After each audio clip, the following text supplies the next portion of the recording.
पड़ेगा, वो भी स्कूल में। लेकिन साहब आप यहाँ कैसे? वो हम भी अपने बेटे का एडमिशन कराने आए थे। अच्छा, बाबा भी यहीं पढ़ेंगे? बहुत अच्छा हो गया साहब। अब मेरा बेटा आपके बेटे के साथ पढ़ेगा तो कितना कुछ सीखेगा वो। ये सब तो छोड़, पहले मुझे ये बता कि यहाँ तेरे बच्चे का एडमिशन कैसे हुआ? यहाँ की फीस तो बहुत ज्यादा है ना। साहब वो तो भला हो प्रिंसिपल साहब का, उन्होंने मेरे बच्चे का रिपोर्ट कार्ड देखा और उनके पास एक रिजर्व सीट बची हुई थी, उन्होंने मेरे बच्चे को दे दी। कितना अच्छा हुआ ना साहब। हाँ हाँ ठीक है। सुनो, या तो इस स्कूल में उसका बेटा पढ़ेगा या मेरा बेटा। तुम ना कुछ भी करो, मुझे नहीं पता। चलो प्रिंसिपल से बात करते हैं चल के। सर, ये आपने स्कूल का क्या मजाक बनाया हुआ है? आप तो कहते हैं स्कूल सबसे अच्छा स्कूल है गुड़गांव का, और ये स्टैंडर्ड स्कूल का ये क्लास बनाई है आपने स्कूल की। अरे सिंघानिया साहब क्या हो गया? आप एक काम कीजिए, आप पहले बैठिए फिर मुझे बताइए क्या हुआ। क्या हुआ? वो जो आदमी बाहर गया ना अभी, रमेश, वो ड्राइवर है मेरा। अच्छा, रमेश आपका ड्राइवर है? ये तो बहुत अच्छी बात है। क्या अच्छा है इसमें? अब हमारे ये दिन आ गए हैं क्या कि हमारा बच्चा एक ड्राइवर के बच्चे के साथ पढ़ेगा? अब कैसी बातें कर रहे हैं सिंघानिया साहब? पर सर आप तो ये बात कहा करते थे कि ये स्कूल में बहुत ऊंचे ऊंचे खानदान के और अच्छे खानदान के बच्चे पढ़ते हैं, लेकिन मैं क्या देख रही हूँ, उस ड्राइवर की औकात है कि उसका बच्चा हमारे बच्चे के साथ पढ़े। आपने सोचा है कि हमारे बच्चे पे इसका क्या असर पड़ेगा? हाँ सर, आपने एक बार भी नहीं सोचा उस ड्राइवर के बच्चे को एडमिशन देते हुए कि इस स्कूल की रेपुटेशन और स्टैंडर्ड के बारे में?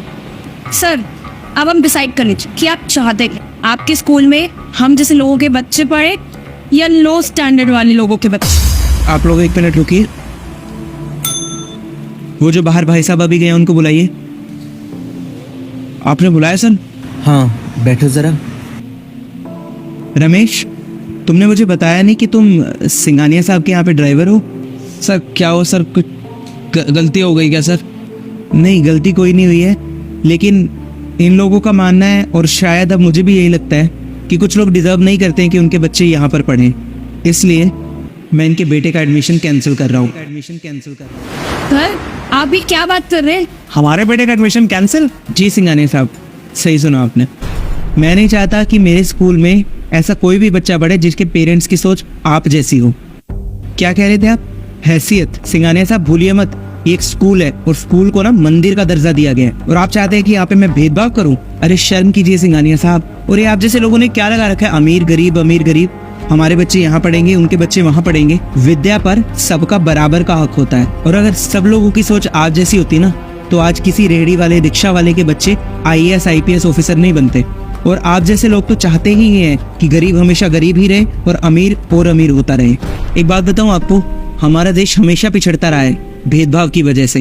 पहले ये भेदभाव जाति के आधार पर हुआ करता था, और आजकल आप जैसे लोग ये भेदभाव अमीरी और गरीबी के आधार पर करते हैं।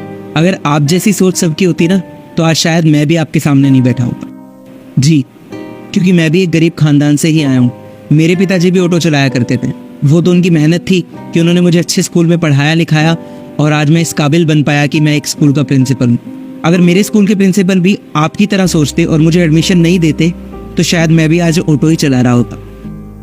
अरे नहीं सर, अगर ऐसी कोई बात है तो कोई बात नहीं, मैं अपने बच्चे को सरकारी स्कूल में पढ़ा लूंगा, आप बाबा को एडमिशन दे दीजिए।